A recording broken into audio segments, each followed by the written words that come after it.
Welcome to Eternal Darkness, where nightmares come to life. I'll be your host through these twisted tales tonight. Before we descend into the shadows, remember to like and subscribe to join our growing community of horror enthusiasts. Get comfortable, turn down the lights, and prepare yourself as we begin our journey into the unknown. I must preface this account with complete transparency about its origins. What I'm about to share was told to me repeatedly by someone I've known for over 15 years, a man whose judgment I trust implicitly. We'll call him Marcus. I consider myself a rational person, someone who approaches extraordinary claims with healthy skepticism. Yet Marcus has never been one for fabrication or embellishment. His character is built on practicality and straight talk. This story was first shared during a hunting trip in 2018, then retold on several occasions since. Each telling remained remarkably consistent in its details, which either speaks to its truthfulness or Marcus's commitment to maintaining a very elaborate lie. Given his nature, I lean toward the former, though I admit some details strain credibility. Marcus is a man in his early 50s, weathered by decades of outdoor work and military service. He's the kind of person you'd want beside you in a crisis, calm under pressure, methodical in his thinking, and possessed of that particular brand of Southern common sense that keeps people alive in dangerous situations. He's also an experienced outdoorsman who's spent countless nights alone in remote wilderness areas across the Southeast. What makes his account particularly unsettling is not just what happened, but how it affected him. In all the years I've known Marcus, I've seen him handle snakes, bears, armed trespassers, and medical emergencies with the same unflappable demeanor. Yet when he speaks of this encounter, something changes in his voice, a subtle tension that wasn't there before. The incident occurred during late September of 2017, when Marcus decided on impulse to take a solo camping trip. He'd been dealing with stress from work and family obligations, and the wilderness had always served as his sanctuary. His destination was a vast tract of private land in central Louisiana, owned by a longtime friend who'd given him blanket permission to use the property for hunting and camping. The area encompasses several thousand acres of mixed hardwood and pine forest, bordered by the Ouachita National Forest. It's the kind of place where you can walk for hours without seeing any sign of human habitation. No power lines, no roads, no cleared fields. Just endless canopy broken occasionally by natural clearings or old logging roads that nature is slowly reclaiming. Marcus packed his usual camping gear, a reliable tent, sleeping bag rated for cooler weather, cooking supplies, and enough food for 3 days. More importantly, he brought his firearms, a .308 hunting rifle and his preferred sidearm, a .45 ACP pistol that had served him well during his military years. In remote areas, being armed wasn't paranoia, it was prudence. The hike to his preferred camping spot took nearly 3 hours, following a combination of old deer trails and his own navigation skills. He'd discovered this particular location 2 years earlier, a small natural clearing surrounded by mature oak and pine trees with a seasonal creek running nearby. It offered everything he needed: water, shelter from wind, and multiple escape routes should they become necessary. Marcus had camped in this exact spot perhaps 6 times before without incident. The remoteness was part of its appeal. In all his previous visits, he'd encountered only wildlife: deer, wild boar, the occasional black bear, and once a bobcat that observed him from a respectful distance before melting back into the forest. Marcus reached his campsite around midday and went through his familiar routine. He cleared the fire pit from his last visit, gathered deadfall for kindling, and set up his tent with military precision. By late afternoon, he had a small fire burning and was preparing to cook an early dinner when he heard the first sounds that would forever change his relationship with solitude. The initial noise was unremarkable, the crunch of leaves and snap of small branches that could indicate any number of animals moving through the forest. Living in Louisiana, Marcus was accustomed to the sounds of wildlife. Deer, wild hogs, armadillos, and raccoons all made similar noises as they foraged and traveled through the underbrush. But something about these sounds felt different. The pattern was wrong, too regular, too deliberate. Animals typically move in stops and starts, pausing frequently to test the air and listen for threats. These footsteps showed no such caution. They moved with purpose, directly toward his camp. Marcus stood up from the fire and peered in the direction of the approaching sounds. Through the gaps between tree trunks, he caught glimpses of movement, something pale that didn't belong in the natural palette of browns and greens that surrounded him. As the figure drew closer, Marcus could make out more details, and each one added to his growing unease. The person approaching was a man, probably in his 30s or 40s, but his appearance was completely inappropriate for the location and conditions. He wore a clean white t-shirt, bright blue athletic shorts, white crew socks, and pristine white tennis shoes. It was the kind of outfit someone might wear to run errands in town or exercise at a gym, not to trek through miles of dense forest. Marcus's military training had taught him to assess threats quickly and thoroughly. This situation immediately triggered every alarm bell in his mental arsenal. The man's clothing showed no signs of the journey required to reach this remote location. No mud, no scratches from thorns, no sweat stains despite the humid afternoon heat. Even more disturbing, the man showed no awareness of the insects that plagued anyone foolish enough to expose so much skin in these woods. As the stranger continued his approach, Marcus called out in a firm but not hostile voice, "Hey there, do you need help or something?"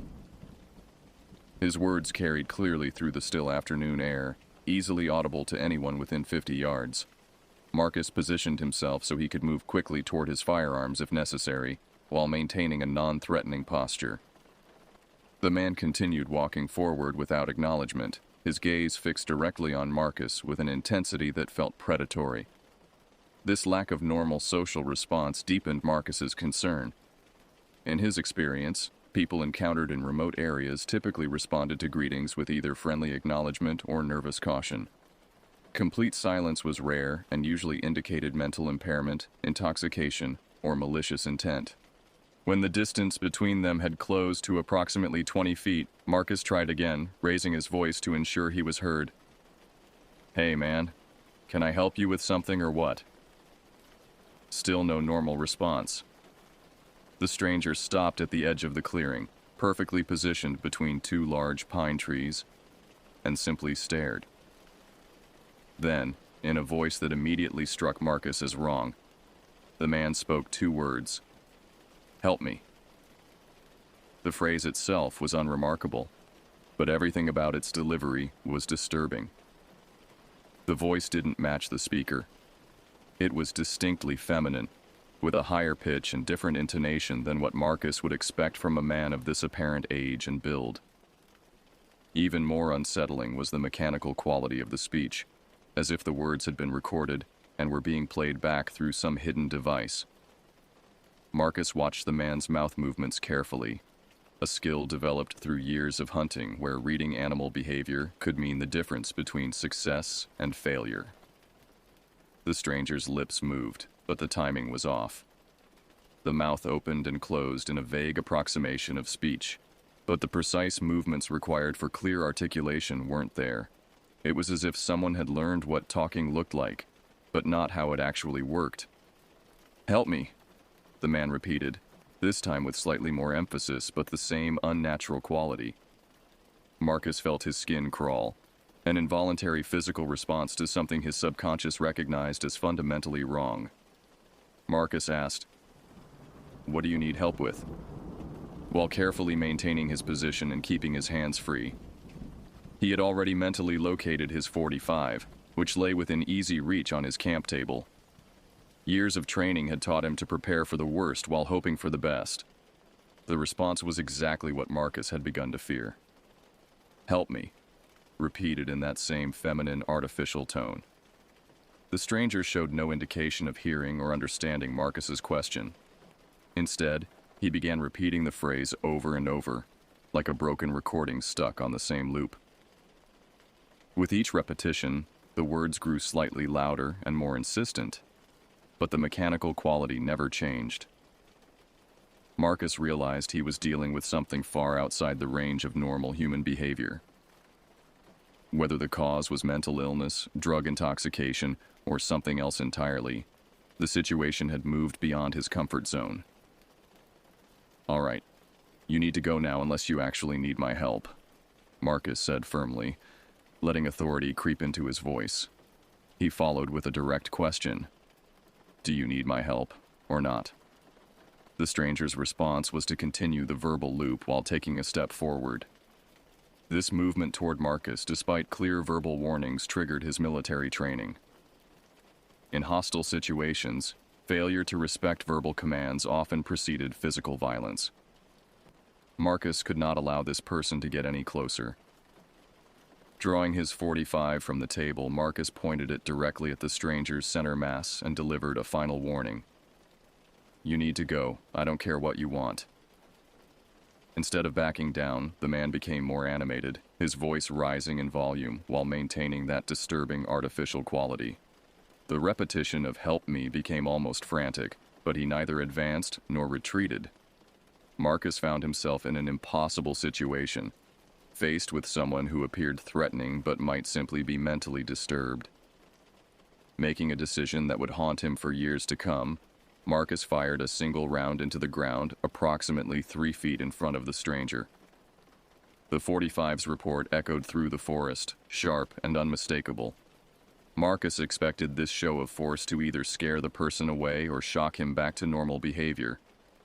What happened next defied every expectation and challenged Marcus's understanding of human physical capabilities. The gunshot's echo had barely begun to fade when the stranger's behavior changed in the most dramatic and impossible way. The repetitive chanting stopped instantly, as if a switch had been thrown. For a moment that felt like an eternity, the man simply stared at Marcus in complete silence. His unnatural stillness somehow more unsettling than his previous agitation. Then, without any preparatory movement or change in expression, the stranger executed a perfect backward somersault. Not a stumbling fall or desperate scramble, but a controlled gymnastic maneuver that sent him arcing backward through the air. Marcus watched in disbelief as the man disappeared into the forest with impossible grace and speed. The entire movement looked wrong on every level. The stranger had shown no athletic preparation, no bending of knees or positioning of arms that would normally precede such an acrobatic feat. One moment he was standing normally at the clearing's edge.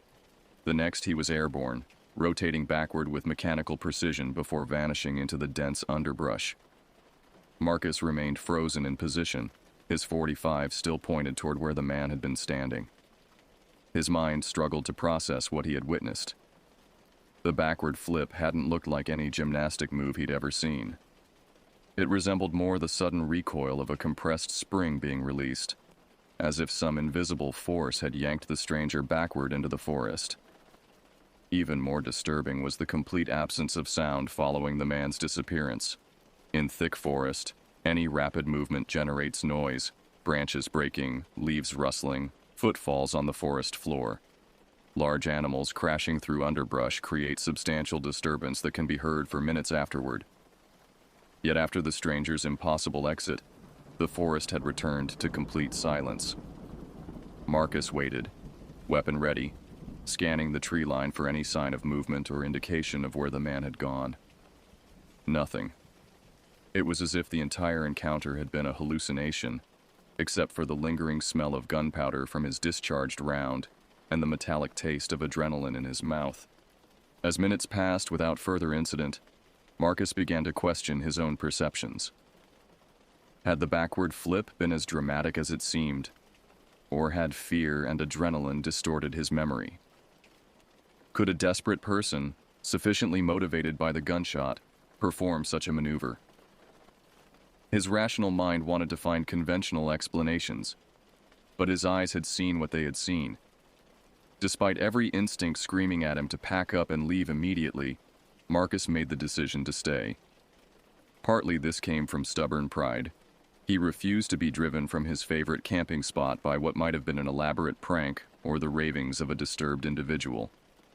More practically, hiking out in darkness through unfamiliar terrain while emotionally rattled seemed more dangerous than remaining in a known location.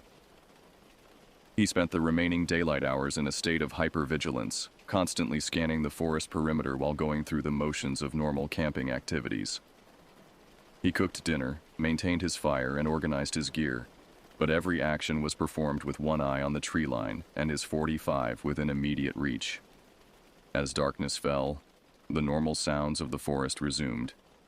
The distant hoot of an owl, the rustle of small animals foraging in the underbrush, the intermittent buzz of insects. These familiar noises should have been comforting, but Marcus found himself analyzing each sound for signs of human presence. Was that really a branch falling naturally, or had someone stepped on it? Could that rustling be attributed to a raccoon, or something larger and more deliberate? Around midnight, Marcus was lying in his tent, fully clothed with his pistol beside him, when he heard a sound that made his stomach clench with recognition. In the distance, perhaps a mile away, came the sharp crack of a gunshot. The report was distinctive, not the deeper boom of a hunting rifle, but the sharper crack of a handgun, a sound remarkably similar to his own, .45. Marcus lay absolutely still, listening for any follow-up sounds. Hunting in this area typically occurred during daylight hours, and responsible hunters didn't discharge weapons at night when identifying targets was impossible. The timing felt too coincidental to ignore. 15 minutes later, he heard it again. The same sharp report from roughly the same direction. Then silence. Marcus remained awake for the rest of the night, dozing fitfully while maintaining constant awareness of his surroundings. Every sound seemed magnified, every shadow held potential threat. Dawn came as a relief, bringing familiar sights and the promise of a safe journey home. Marcus broke camp efficiently, eager to put distance between himself and the site of his encounter. Yet as he began his hike out, he heard one final sound that sent a chill through his already jangled nerves. From somewhere behind him, in the general direction of his former campsite, came another gunshot. Same caliber, same sharp report. Marcus didn't look back. Marcus shared this account with me several months after it occurred, during a hunting trip when conversation had turned to unusual wildlife encounters. His telling was matter-of-fact and detailed, lacking the embellishment that usually accompanies tall tales or fabricated stories. When pressed for additional details, he provided them readily, but with the caveat that some aspects still made no sense to him.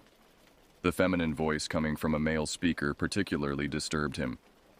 In hindsight, he became convinced that what he'd heard was some kind of mimicry, as if the stranger had heard a woman say, "Help me," and was repeating it without understanding its meaning or context. The comparison Marcus drew was to a parrot or mockingbird, creatures that reproduce sounds without comprehension. What troubled him most wasn't the supernatural implications, but the possibility that he'd encountered someone suffering from severe mental illness or drug-induced psychosis. The thought that he might have frightened an innocent, if disturbed person weighed on his conscience. Yet the stranger's behavior and impossible method of escape suggested something beyond conventional explanation.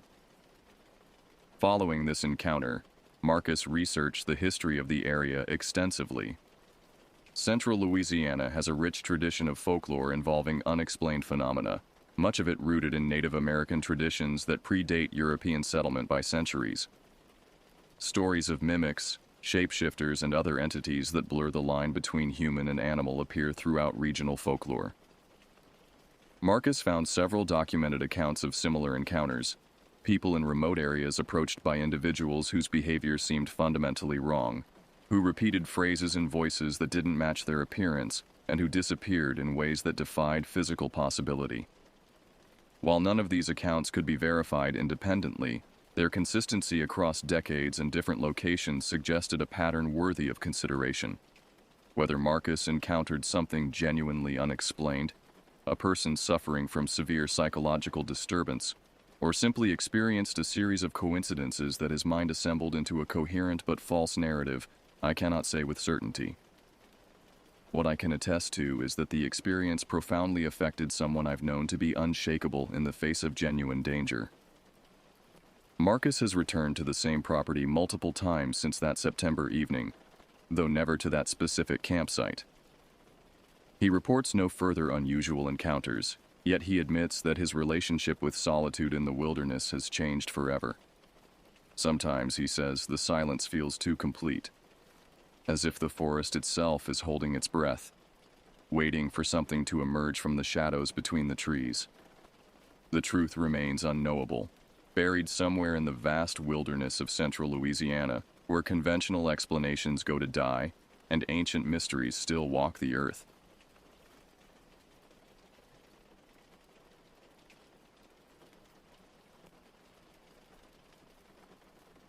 I knew this trip was going to be different the moment we rolled up to that campsite.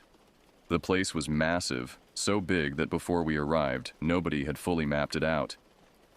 We'd been running these summer youth camps for nearly a decade, but this location was new to us.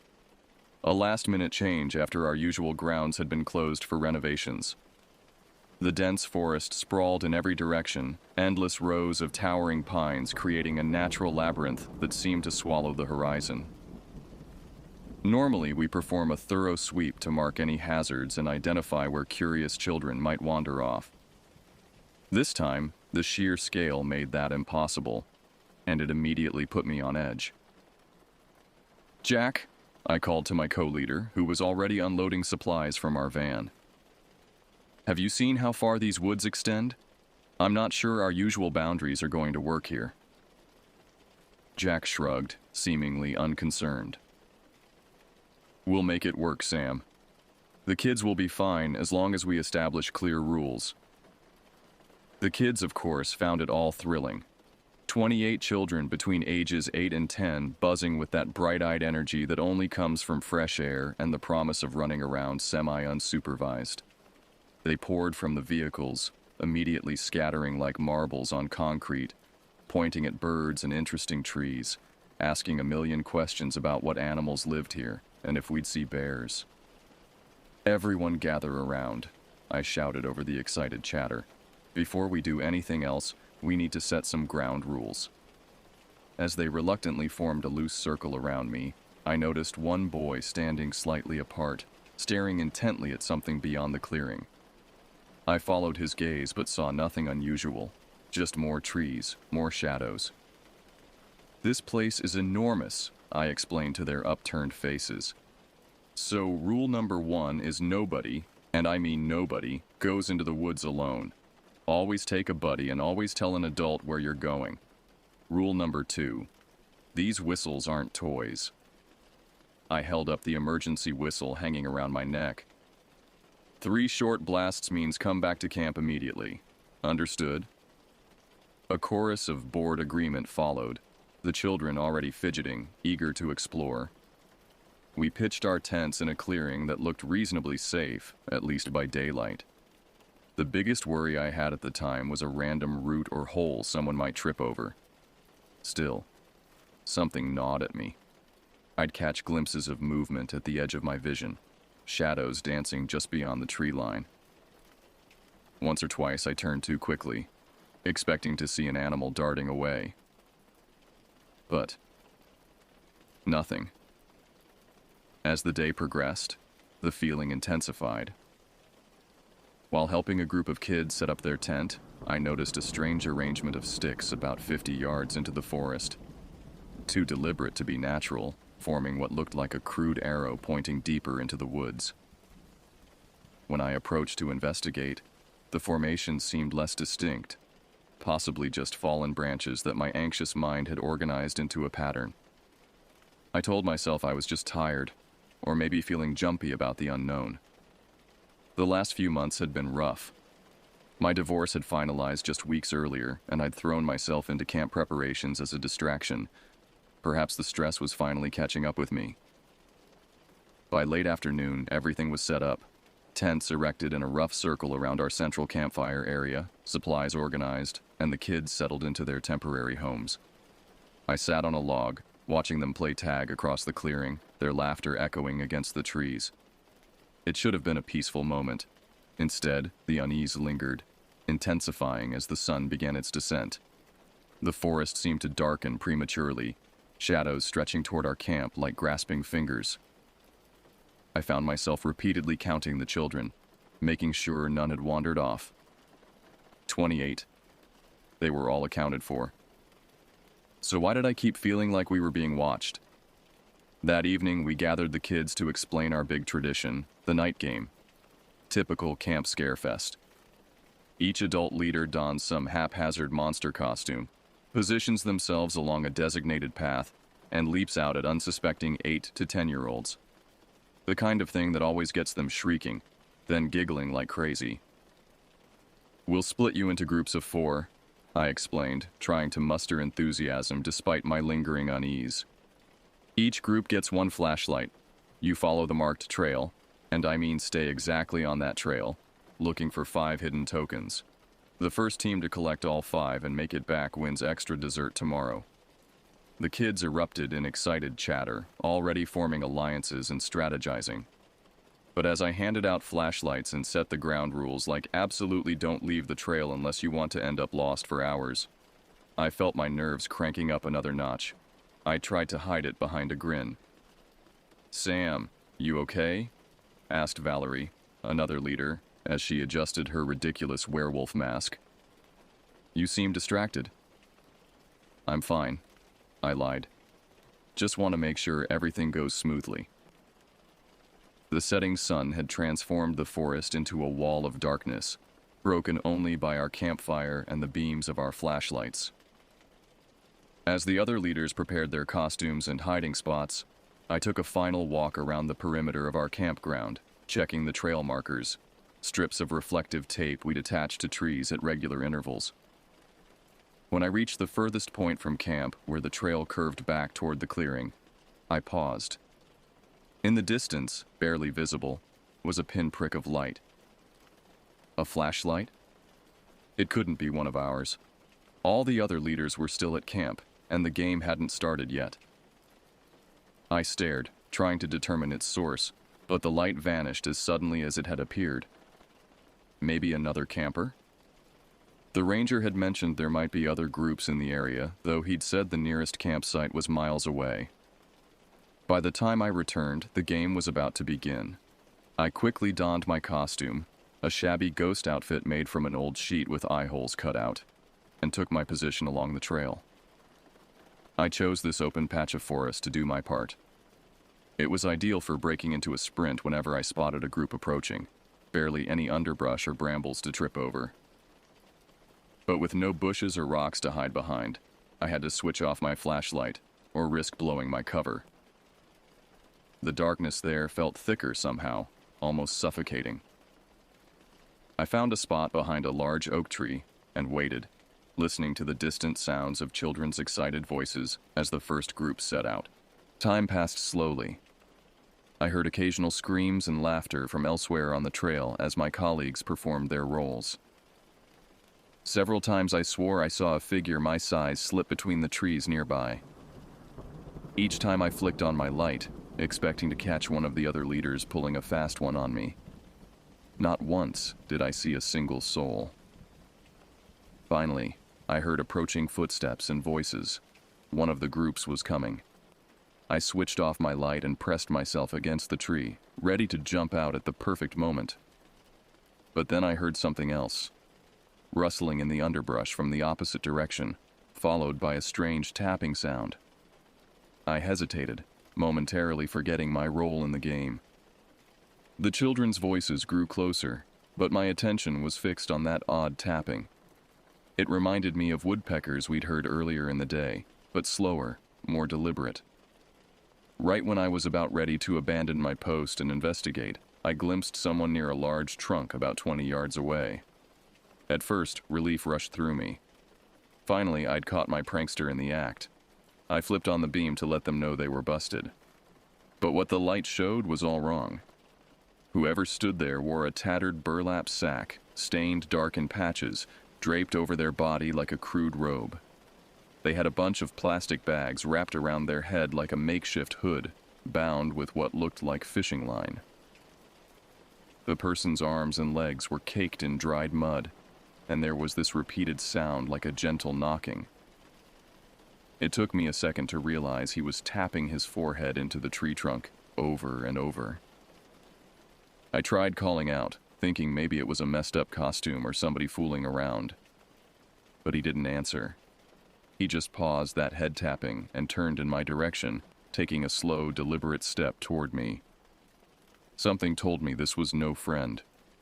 My whole body launched into action before my mind fully processed what was happening.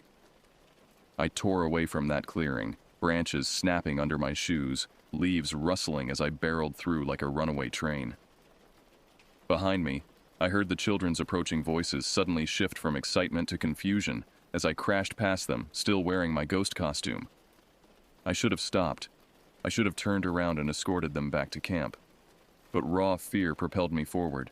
Anytime I thought I was safe, I heard footfalls behind me, quick and heavy. I refused to look back. I was convinced if I did, I'd run straight into a tree or fall face first into the dirt. The only thought rattling around in my head was, get back to camp, get to the others, get to the light. When I burst into the campfire glow, the other leaders stared at me like I was out of my mind. They were all accounted for, masks off, sipping water and looking as calm as ever. I could barely catch my breath. Sam? What happened? Jack stood up, concern etched across his face. I yanked off my sheet, gasping for air. There's someone else out there. Not one of us. What do you mean? Valerie asked, approaching slowly. Someone in a burlap sack with plastic bags wrapped around their head. I managed between breaths.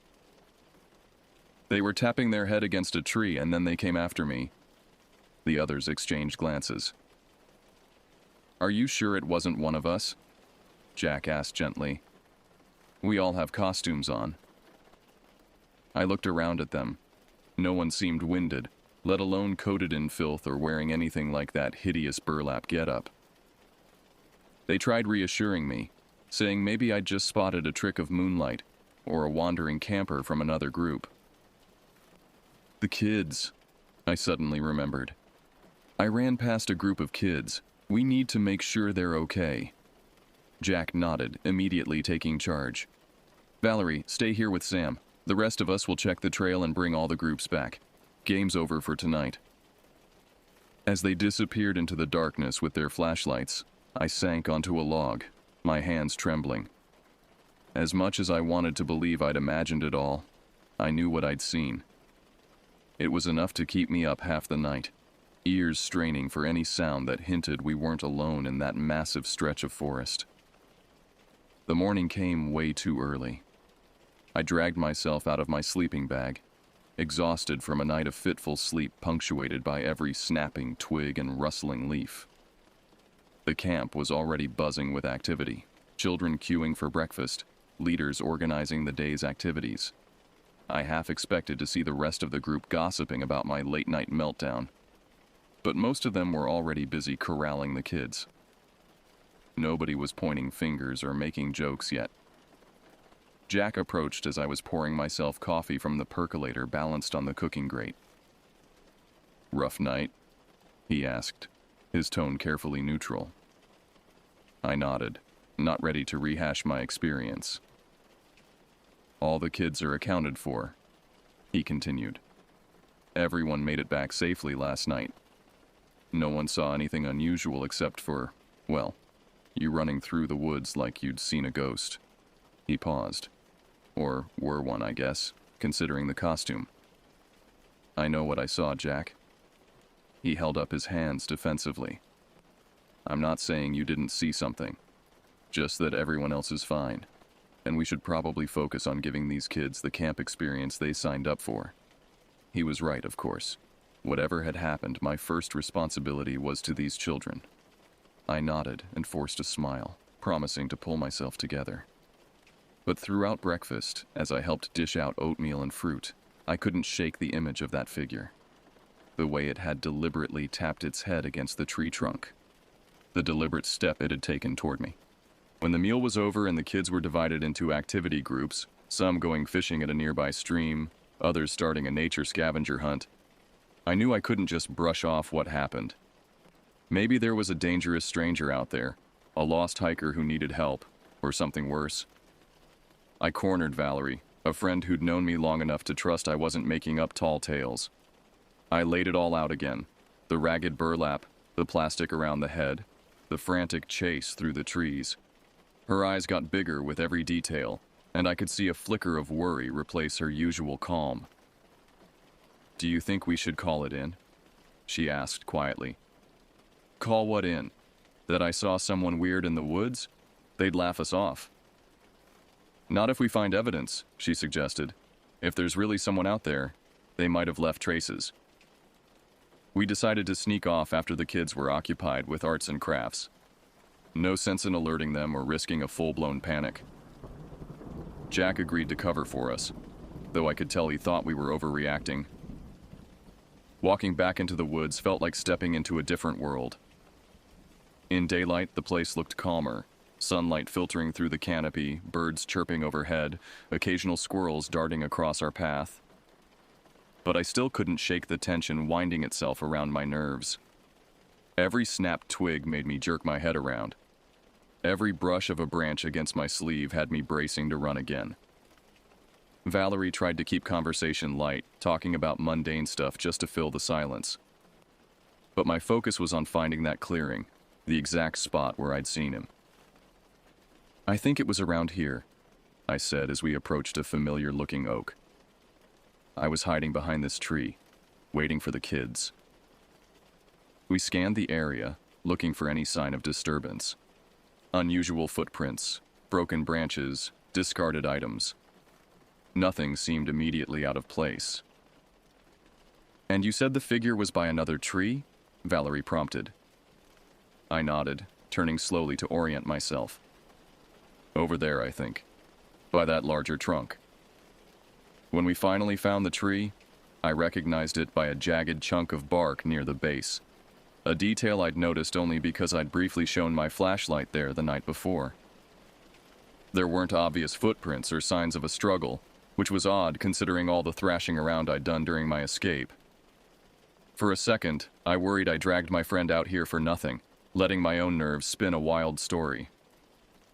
But then we spotted it, and my stomach lurched.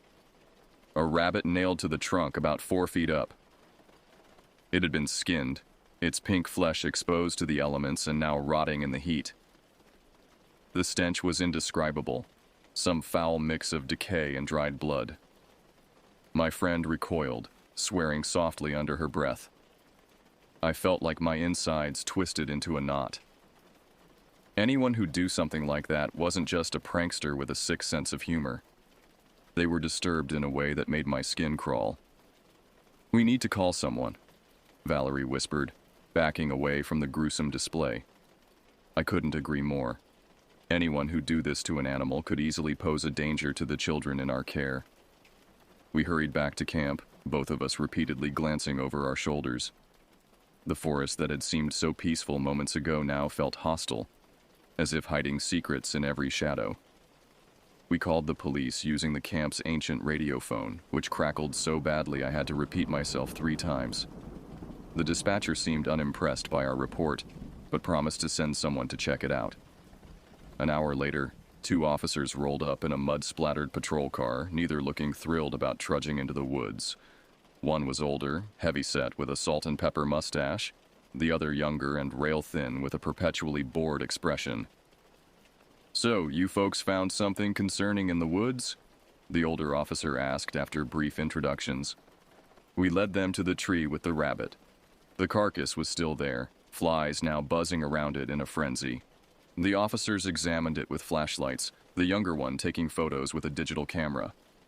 They spoke quietly to each other, then turned back to us. "Any idea who might have done this?" the older officer asked. I shook my head. "But last night during our camp activity, I saw someone strange in these woods. They were wearing some kind of burlap covering and had plastic bags wrapped around their head. When I approached, they came after me." The officers exchanged a glance I couldn't quite interpret. "Could have been teenagers from the town," the younger one suggested with a shrug. "They sometimes come out here, drink, do stupid stuff." "This is more than stupid," Valerie protested. "It's disturbing. and we have nearly 30 children in our care. Look, the older officer said, his tone softening slightly. We'll increase patrols in the area, but honestly, this is probably just some kids playing sick pranks.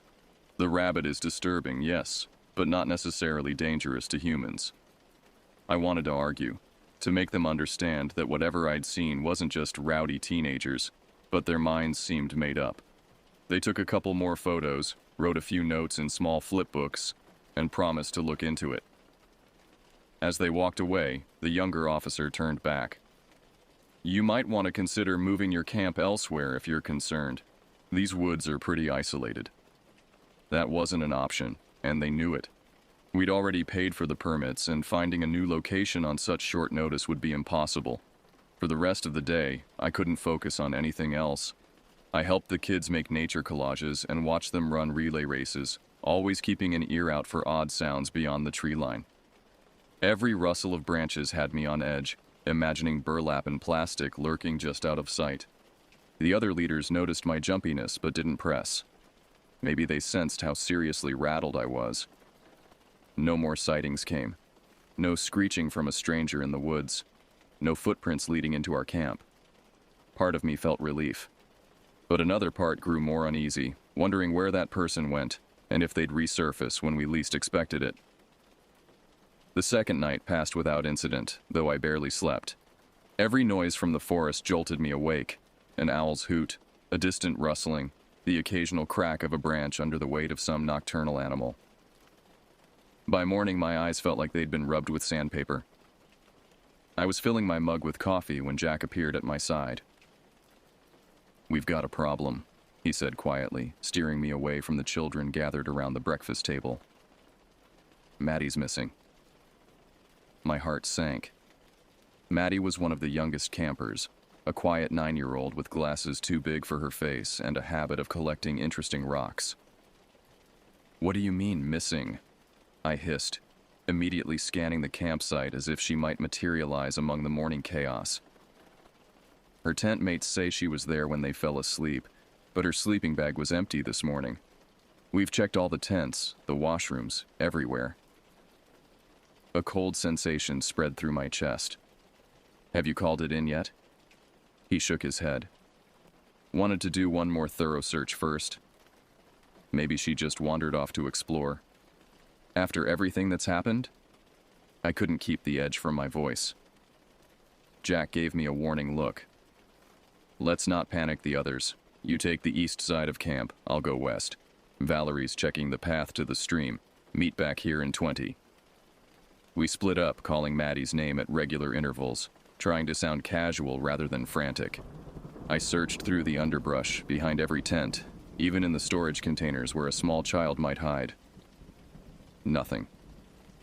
20 minutes later, we reconvened, all wearing the same grim expression. No sign of Maddie anywhere. "We need to call the police," Valerie insisted. "And park rangers. The forest is too big for just us to search." Jack nodded, his earlier skepticism gone. "I'll make the call. Sam, you should take the kids through their morning activities. Try to keep things normal." Normal? I couldn't believe what I was hearing. "A child is missing. Possibly taken by whoever I saw in the woods, and you want me to act like everything's fine." "We don't know she was taken," Jack countered. "And yes, I want you to keep the other children calm while we handle this. The last thing we need is 27 panicked kids running through the forest looking for her." He was right, but it felt wrong to proceed with camp activities as if nothing had happened. Nevertheless, I gathered the children for their morning nature walk, forcing enthusiasm I didn't feel. As we followed a gentle trail that looped around the campsite, I kept counting heads, terrified another child might vanish. They seemed oblivious to the tension, pointing out interesting plants and insects, occasionally straying from the path despite my repeated warnings to stay close. "Has anyone seen Maddie this morning?" I asked casually as we paused to examine a particularly spectacular spiderweb. A few kids shook their heads. Others hadn't even noticed her absence. "She took her flashlight last night," one girl volunteered. I saw her from my sleeping bag. She was looking at something in her book. What time was this? I asked, trying to keep my tone light. The girl shrugged. Late. Everyone else was asleep. So Maddie had been awake after the others dozed off. Had she left the tent voluntarily? Gone to use the bathroom perhaps and gotten lost? Or had something, or someone, lured her away? By the time we returned to camp, police and forest rangers had arrived. 2 patrol cars and a ranger's truck were parked at the edge of the clearing. Jack was speaking with them, gesturing toward the forest. I handed the children over to another leader for craft time and joined the conversation. Last seen around 10 p.m., Jack was saying. We've searched the immediate area, but no sign of her. The ranger, a weathered man with deep lines around his eyes, nodded grimly. We'll need to organize a proper search. These woods are extensive, and it's easy for even experienced hikers to get turned around. There's something else, I interjected. 2 nights ago, I saw someone unusual in the woods, and yesterday, we found a skinned rabbit nailed to a tree. We reported it to officers who came out. The police officers exchanged looks. We got that report, one confirmed, but there's no reason to assume it's connected to the missing child. Except that both happened in the same remote area within days of each other, I countered, frustration building. That can't be coincidence. The ranger held up a hand. Let's focus on finding the girl first.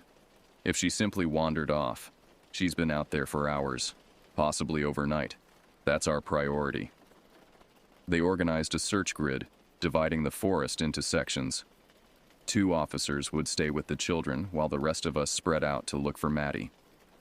We were each given a whistle, 3 blasts if we found anything. Stay within your grid, the ranger instructed. Mark your path if you can. If you get lost, stay put and use your whistle. 1 long blast, pause, another long blast. As we prepared to head out, Valerie pulled me aside. Be careful, she whispered. If there really is someone dangerous out there. I nodded, checking that my whistle was secure around my neck. You too. My assigned section was to the northeast of camp, an area I hadn't explored before. The terrain grew rougher the further I went, with more underbrush and fallen logs to navigate. I called Maddie's name every few minutes, listening intently for any response. An hour into the search, I reached a small clearing. The ground was different here, damp and disturbed, as if something had been dragged across it recently. I followed the trail to the edge of the clearing, where it disappeared into thick underbrush. Crouching down, I examined the soil more closely. There were indentations that might have been footprints, but the ground was too soft to hold distinct shapes. Still, something had definitely passed through here, and recently. I was about to call out again when I noticed something partially buried in the soft earth. Reaching down, I carefully brushed away the soil to reveal a small, round object. Maddie's compass, the one her father had given her before camp. I recognized the distinctive scratches on its brass casing. My heart hammering, I lifted the whistle to my lips and blew 3 sharp blasts. The sound echoed through the trees, momentarily silencing the birds overhead. I waited, straining to hear answering whistles or approaching footsteps. Nothing came. I blew again, 3 more piercing notes. This time, I heard a distant response. 2 short blasts, the signal to hold position. Someone was coming. As I waited, I continued to search the immediate area, looking for any other signs of Maddie's passage. Near the edge of the clearing, partially concealed by a fallen branch, I found a child-sized footprint pressed into a patch of mud, and beside it, a larger print. Adult-sized, with an unusual pattern that didn't match any of our camp shoes. Minutes later, the ranger emerged from the trees, followed closely by one of the officers. "What did you find?" he asked, slightly breathless from the quick pace. I showed them the compass and the footprints. The compass belongs to Maddie, and these prints, one is small enough to be hers, but the other... The officer crouched to examine them. Could be anyone. Another camper, maybe. None of us would have come this far, I insisted. And look at the pattern. That's not a hiking boot or sneaker. The ranger took photos of the prints, then carefully bagged the compass as potential evidence. We'll expand the search in this direction, he decided. If she passed through here, she might have continued along the same trajectory. The search continued for hours, spreading outward from where I'd found the compass. More officers arrived, along with volunteers from the nearby town. By late afternoon, the forest was filled with voices calling Maddie's name, the sounds overlapping and echoing until they became almost meaningless. As dusk approached, the search coordinator, a stern-faced woman from the sheriff's department, called everyone back to camp. "We're losing the light," she explained as we gathered in the clearing. "We'll resume at first light tomorrow. In the meantime, we're bringing in specialized equipment and search dogs." The mood at camp that evening was somber. The children, finally aware of the seriousness of Maddie's disappearance, huddled together in subdued groups. The usual evening games were canceled. Instead, we sat around the campfire trying to maintain a sense of normalcy while our minds raced with worst-case scenarios. I found myself watching the tree line constantly, half expecting to see a figure in burlap emerge from the darkness. The forest seemed to press closer tonight, the shadows between trees deeper and more menacing. After the children were settled in their tents, now with an officer stationed nearby for security, the adult leaders gathered to discuss next steps. "If they don't find her tomorrow," Jack said quietly, "we should consider ending the camp early, getting the other children home." No one argued. Whatever joy this place had once promised had been thoroughly extinguished. I volunteered for the first watch shift, claiming I wasn't tired anyway. In truth, I knew sleep would be impossible with my mind churning over everything that had happened. I positioned myself on a log with a clear view of both the tent and the surrounding forest, a powerful flashlight in my hand. The night was unnaturally quiet. No owls hooted, no creatures rustled in the underbrush. It was as if the entire forest was holding its breath, waiting. About an hour into my watch, as the campfire burned down to embers, I heard it. A soft, rhythmic tapping coming from somewhere beyond the tree line. The same sound I'd heard that first night when I'd seen the figure tapping its head against the tree trunk. I stood, shining my flashlight toward the sound, its beam barely penetrating the wall of darkness. For a moment, I thought I glimpsed movement, a shadow shifting between trees. But it was gone before I could be certain. The tapping continued, moving slowly around the perimeter of our camp, always just out of clear sight. I followed with my light, unwilling to venture into the trees alone, but equally unwilling to let whatever it was approach unchallenged. When the sound finally faded, I remained standing, my body rigid with tension.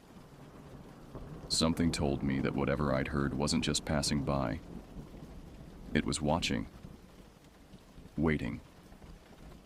And somehow, I knew it was connected to Maddie's disappearance. Dawn broke over the campsite, pale light filtering through a low mist that clung to the forest floor. I'd remained awake through the night, my watch shift long over but sleep impossible. The tapping sound had not returned, but neither had my sense of security. The search resumed at first light, this time with tracking dogs. 2 German shepherds whose handlers kept them on long leads as they sniffed around the area where I'd found Maddie's compass. I watched from the edge of the camp as they worked, the dogs' noses pressed to the ground, occasionally lifting to sample the air. One of them kept returning to the strange footprint, whining softly before moving on. "Any news?" Valerie asked, appearing beside me with 2 steaming mugs. She handed one to me, the coffee inside strong and bitter. I shook my head. "The dogs seem interested in that footprint, but they haven't picked up a clear trail yet." She sighed, her breath visible in the morning chill. "The kids keep asking when Maddie's coming back. I don't know what to tell them." "The truth," I suggested. "That she's lost, and a lot of people are looking for her." "And if she's not just lost?" Valerie's voice dropped to a whisper. "If what you saw that night..." She was interrupted by sudden activity from the search party. One of the dogs had begun barking excitedly, pulling against its lead. Its handler struggled to keep up as the animal plunged into the underbrush, following some scent only it could detect. The second dog joined in, both animals now baying as they dragged their handlers deeper into the forest.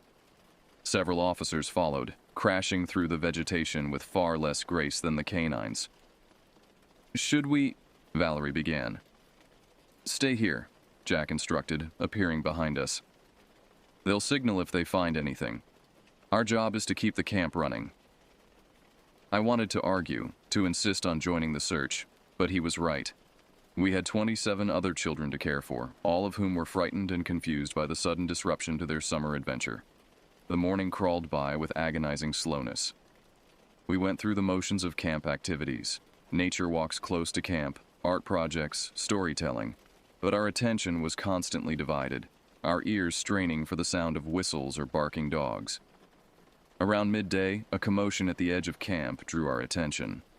2 officers were returning, their expressions grim. Between them walked a man I didn't recognize, tall and gaunt, with a wild beard and clothes that looked like they'd been through a war. His hands were cuffed behind his back. The children, playing a supervised game of tag nearby, fell silent as the trio approached.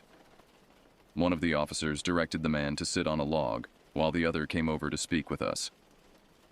"Found him living in an old hunting cabin about 2 miles north," the officer explained quietly.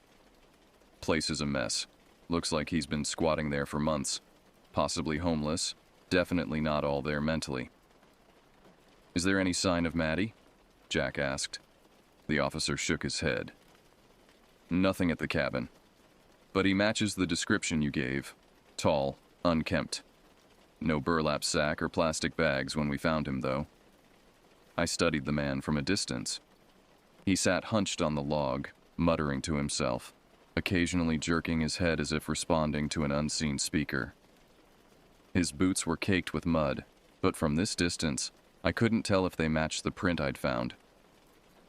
"Has he said anything about the girl?" Valerie asked. "Claims he hasn't seen anyone. Says he keeps to himself." The officer shrugged. "We're taking him in for questioning. See if his story changes in a more formal setting. In the meantime, the search continues." As they led the man away, he suddenly stopped, twisting to look back at the forest. His expression changed from confusion to what looked like fear. "It's not me you should worry about," he called out, his voice surprisingly clear. "It's what lives under the ground." The officer tugged him forward, dismissing his outburst as the ravings of an unstable mind. But something about the man's words sent a chill through me. "What do you think he meant?" Valerie whispered as we watched them drive away. "Probably nothing," Jack said firmly. "Guy's clearly not well." But I wasn't so sure.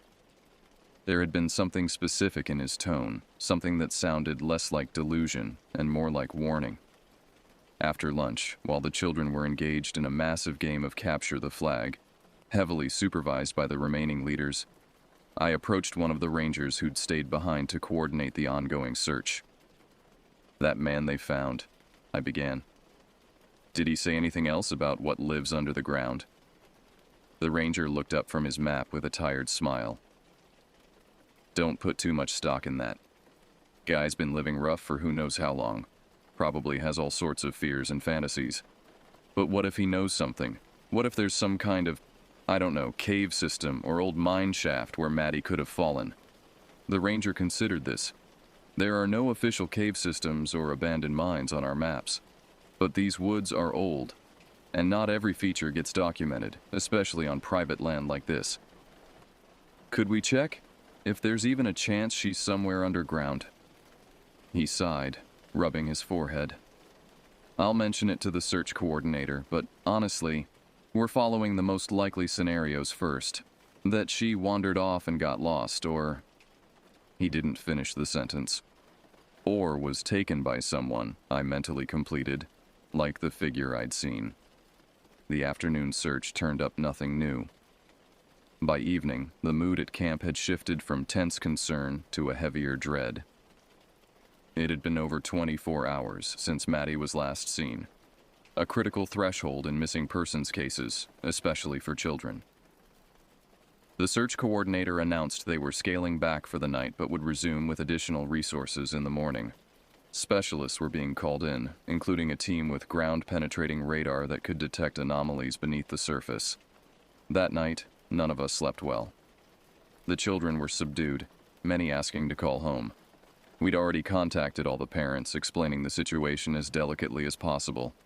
Some were driving up to collect their children early. Others had reluctantly agreed to let them stay, trusting in the increased security presence around the camp. I took the midnight watch again, positioning myself on the same log as the previous night. The forest was quieter tonight. No mysterious tapping, no shadowy movements. Somehow, this absence of activity was more unsettling than any overt threat. Around 2 a.m., as I was fighting to keep my eyes open, Valerie joined me. She sat wordlessly beside me, wrapping a blanket around her shoulders against the night chill. "Can't sleep?" I asked eventually. She shook her head. "Keep thinking about what that man said, about something under the ground." "Me too." We sat in silence for a while, watching the darkness beyond the dying campfire. "There's something wrong with these woods," Valerie said finally. "I've been on dozens of camping trips, and I've never felt like this before. It's like the forest itself is hostile." I understood exactly what she meant. From the moment we'd arrived, something had felt off about this place. A subtle wrongness that had been easy to dismiss until things started happening. "Do you believe in evil?" I asked suddenly. "Not just bad people doing bad things, but places that are somehow tainted?" Valerie considered this. "I don't know, but I think some places carry the weight of what's happened there, like emotional residue." "What do you think happened here?" She shrugged. "No idea. But whatever it was, I don't think that homeless guy is responsible for Maddie's disappearance. Did you see his face when he looked back at the forest? He was terrified." A sudden crack in the underbrush made us both jump. I swung my flashlight toward the sound, its beam cutting through the darkness to reveal nothing. Just more trees, more shadows. "Probably just an animal," Valerie whispered, but she didn't sound convinced. We kept watch together until dawn, both too on edge to consider sleep. As the forest gradually lightened around us, revealing the familiar shapes of tents and equipment, some of the night's oppressive fear receded. The third day of searching brought the promised specialists, a team with ground-penetrating radar mounted on what looked like a heavy-duty lawnmower, and additional officers with cadaver dogs. The latter made my stomach turn. They were preparing for the worst. While the children packed their belongings, most parents had now decided to collect them early, I approached the radar team as they calibrated their equipment. "What exactly are you looking for?" I asked the technician, a young woman with a clipboard and a serious expression. "Anomalies in the soil density," she explained.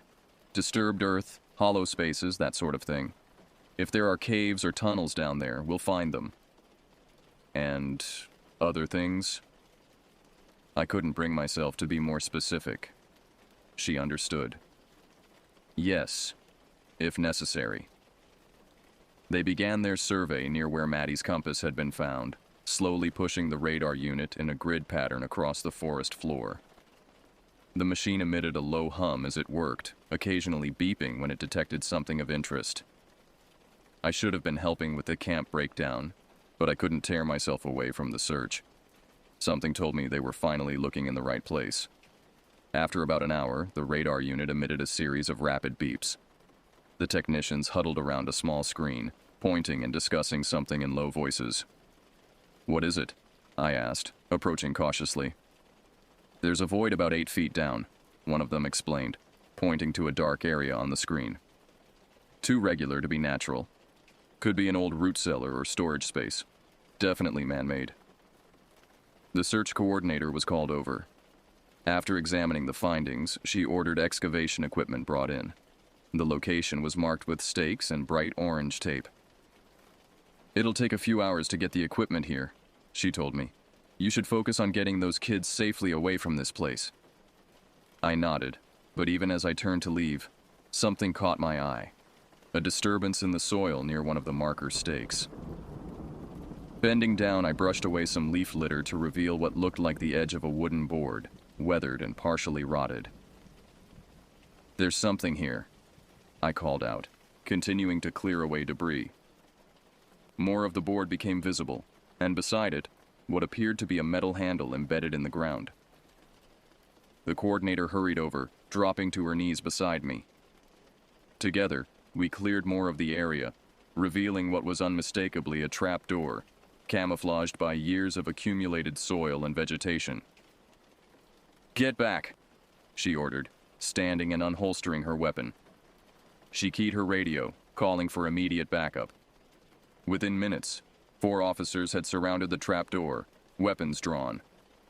One of them grasped the rusted handle, and on the coordinator's signal, heaved it open. Stale air rushed out, carrying a musty, unpleasant odor. The opening revealed a set of crude wooden stairs descending into darkness. One of the officers produced a powerful flashlight and shined it down the opening. The beam illuminated rough earthen walls and what looked like a dirt floor about 10 feet below. "Maddie?" the coordinator called down. "Maddie, are you down there?" No response came from the darkness. 2 officers prepared to descend, checking their weapons and flashlights. The coordinator turned to me.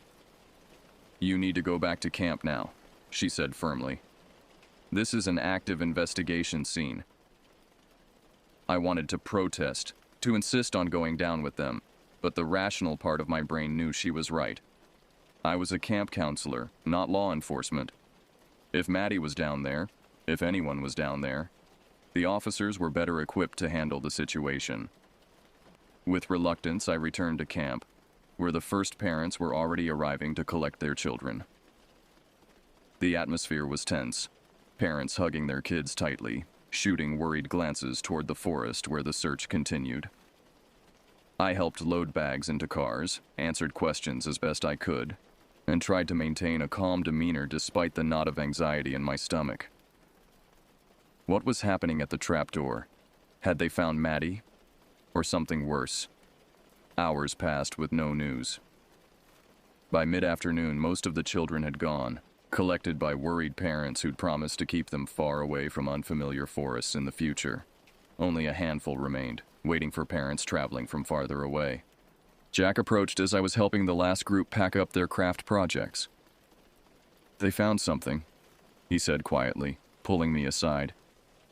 "Not Maddie. Something else." My heart sank. "What?" "They're not saying exactly. But they've called in a forensics team from the state lab, and they've expanded the secured area around that trapdoor." A horrible suspicion formed in my mind. Other children? From before? Jack's expression was grim. "Maybe." The coordinator wouldn't give details, but she said we should prepare for the possibility that this campsite has a history we weren't aware of. The implications were too awful to contemplate. How many children had played in these woods over the years? How many might have vanished, perhaps written off as tragic accidents or runaways? And most pressingly, was Maddie now among them? By nightfall, the camp had emptied of children. Only the adult leaders remained, along with a contingent of officers and search personnel who had established a command center in the main clearing. Floodlights powered by portable generators illuminated the area, pushing back the darkness that seemed to press in from all sides. I sat with Jack and Valerie at a picnic table, picking at cold sandwiches none of us had the appetite to eat. The mood was somber, conversation sparse. We'd been asked to stay on site to assist with the investigation if needed, though what help we could offer now was unclear. A vehicle approached, headlights sweeping through the trees before coming to a stop at the edge of the clearing. 2 people emerged, a man and a woman in plain clothes, carrying briefcases. They conferred briefly with the search coordinator before disappearing into the command tent. Who are they? Valerie wondered aloud. Detectives, maybe, Jack suggested. Or FBI. This might be bigger than local jurisdiction now. The thought sent a chill through me. What had they found down that hole that warranted such attention? We didn't have to wait long for partial answers. About 20 minutes later, the search coordinator emerged from the tent and approached our table. "We need to talk," she said, her expression grave. "What I'm about to tell you is part of an ongoing investigation.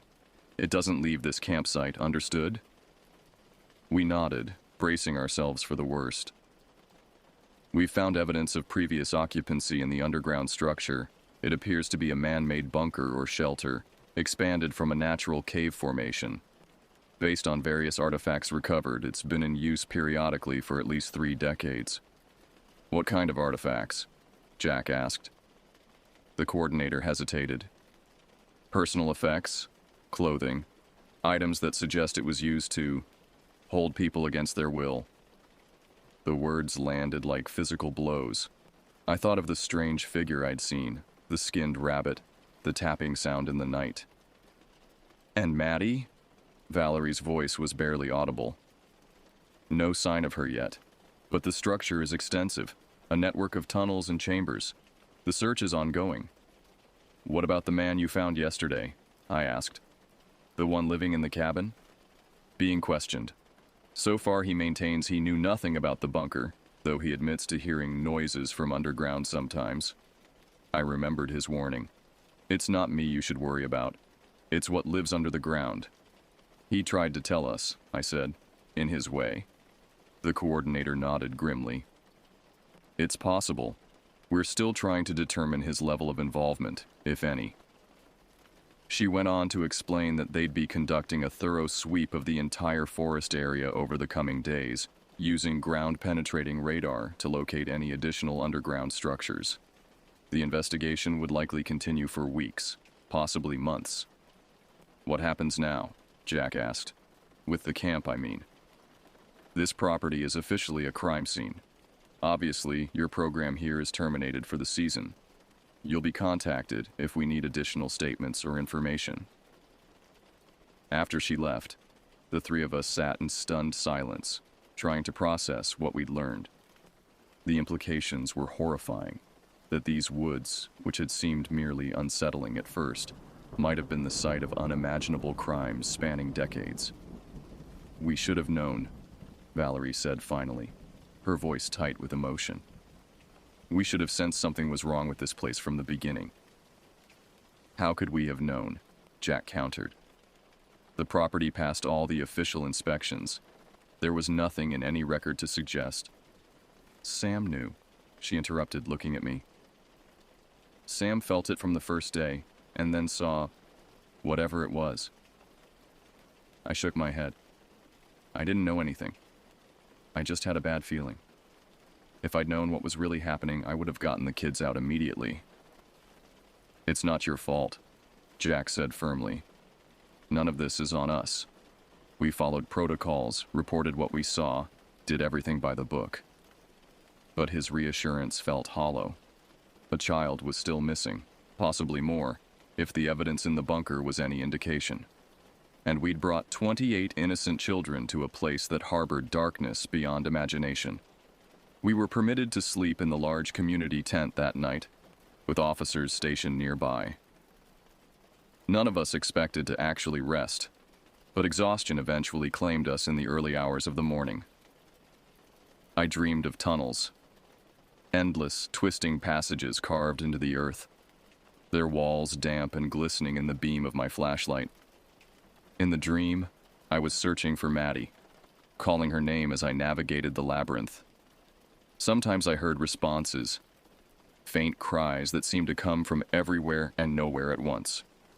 And always, somewhere behind me, the sound of footsteps and that gentle rhythmic tapping. I woke with a gasp, my heart pounding. The tent was dimly lit by the glow of dawn filtering through the canvas. Jack and Valerie were still asleep, their faces troubled even in unconsciousness. Outside, the camp was already active, officers and specialists moving purposefully between vehicles and the command tent. I stepped out, stretching muscles stiff from tension and inadequate rest. One of the officers approached, offering a cup of coffee from a large thermos. I accepted gratefully, the warmth seeping into my cold hands. "Any news?" I asked. He hesitated, then nodded slightly. "They found something about an hour ago, more evidence in one of the deeper chambers." "Maddie?" "No." He glanced around, then lowered his voice. "Personal items, a backpack, shoes. Not recent. They're working on identification." My stomach turned. "How many?" "Can't say for sure yet, but multiple." Before I could ask more questions, a commotion erupted near the forest edge. Several officers were rushing toward the bunker entrance, radios crackling with urgent communications. The officer beside me stiffened, listening to his own radio. His expression shifted from professional neutrality to something like hope. "They've found her," he said, turning to me. "Alive." The next hours passed in a blur. Maddie was brought up from the bunker on a stretcher, conscious but clearly traumatized. She was immediately transferred to an ambulance and rushed to the nearest hospital, her parents already en route to meet her there. From fragments of conversation I overheard, I gathered that she'd been found in a previously undetected chamber, accessible only through a narrow passage that adults had difficulty navigating. She was dehydrated and disoriented, but physically unharmed. How she'd ended up there, whether she'd wandered in accidentally or been taken, remained unclear. The girl was too shaken to provide a coherent account, and the medical team had sedated her for the journey to the hospital. In the aftermath of Maddie's rescue, the investigation intensified. More specialists arrived, the forest now crawling with law enforcement and forensic teams. Jack, Valerie, and I were interviewed separately, each of us providing detailed statements about everything we'd witnessed. When my interview concluded, the detective, one of the plainclothes individuals who'd arrived the previous night, hesitated before closing her notebook. "This figure you saw in the woods," she said. "You're certain it was a person? Not an animal or a trick of light?" "Absolutely certain," I replied. "They were wearing a burlap covering and had plastic bags around their head. They moved deliberately, like a human." She nodded, making a final note. "We found items matching that description in the bunker. Burlap sacks, plastic sheeting. And there are indications that someone has been living down there at least periodically for some time." A chill ran through me. So there really was someone. "It appears so. Whether it's the same individual as the man we found in the cabin is still being determined. But based on the evidence, we believe there may be multiple parties involved. A group? The idea was somehow more disturbing than a lone individual. Possibly." She closed her notebook definitively. "That's all I can share at this time. You and your colleagues are free to leave once you've gathered your personal belongings. We have your contact information if we need to reach you." As we packed up our camp, a surreal task given the circumstances, I found myself repeatedly looking toward the forest, half expecting to glimpse a figure watching from between the trees. But the woods were crawling with law enforcement now. Whatever presence had stalked these grounds was either gone or in hiding. Before we left, the search coordinator approached us one last time. "I wanted to thank you," she said. "If you hadn't reported what you saw that night, if you hadn't insisted on investigating further, we might never have found Maddie. Or the others." "The others?" Valerie asked, her voice catching. The coordinator's expression darkened. "We're still piecing it together, but it appears this location has been used for criminal activities for decades. There are cold cases from as far back as the early 80s that may be connected." "My God," Jack murmured. "Your observation skills and persistence made a difference," she continued. "Maddie is alive because of that. And now we have a chance to bring closure to other families who've been waiting far too long." It was cold comfort. As we drove away from that forest, the weight of what had happened, what might have happened, settled over us like a shroud. None of us spoke for miles, each lost in our own thoughts, processing the horror we'd encountered. I kept replaying everything in my mind. The initial unease upon arriving at the campsite, the strange figure in the night, the skinned rabbit, the underground bunker. All pieces of a nightmare that had been unfolding in those woods for years, before we ever set foot there. And somewhere in the back of my mind, a persistent question lurked. Was it really over? Or was whatever dwelled in those woods merely hiding, waiting for the investigation to conclude, the attention to fade, before emerging once more to continue its terrible work? 3 months passed. Summer faded into autumn, the world around me transforming in a riot of reds and golds that I barely noticed. I went through the motions of daily life, returning to my job as a high school science teacher, attending faculty meetings, grading papers. But my mind frequently drifted back to those woods and what we discovered there. The investigation had made national news, though details were carefully controlled. "Underground bunker found in state forest," read the headlines, followed by "multiple cold cases linked to forest hideout," and "decades of disappearances may be solved." Reporters camped outside my apartment for a week until I agreed to a brief statement, careful to stick to the facts as I knew them and avoid speculation. Maddie had recovered physically, her parents told us in a tearful phone call. Emotionally, the journey would be longer. She spoke little about what had happened during her time in the bunker, her memories fragmented by trauma and the darkness of the place. She remembered following a light she'd seen from her tent, thinking it was another camper with a flashlight, and then becoming lost. The rest was a blur of darkness, fear, and distant tapping sounds. Jack had thrown himself into reorganizing the camp program, already securing a new location for the following summer, a thoroughly vetted site with open grounds and minimal forest cover. He called weekly with updates, his voice forcefully cheerful, as if through sheer will he could erase the shadow that had fallen over our shared experience. Valerie had taken a different approach, requesting a leave of absence from her teaching position to focus on her mental health. We spoke occasionally, her voice subdued as she described her therapy sessions and the slow process of coming to terms with what had happened.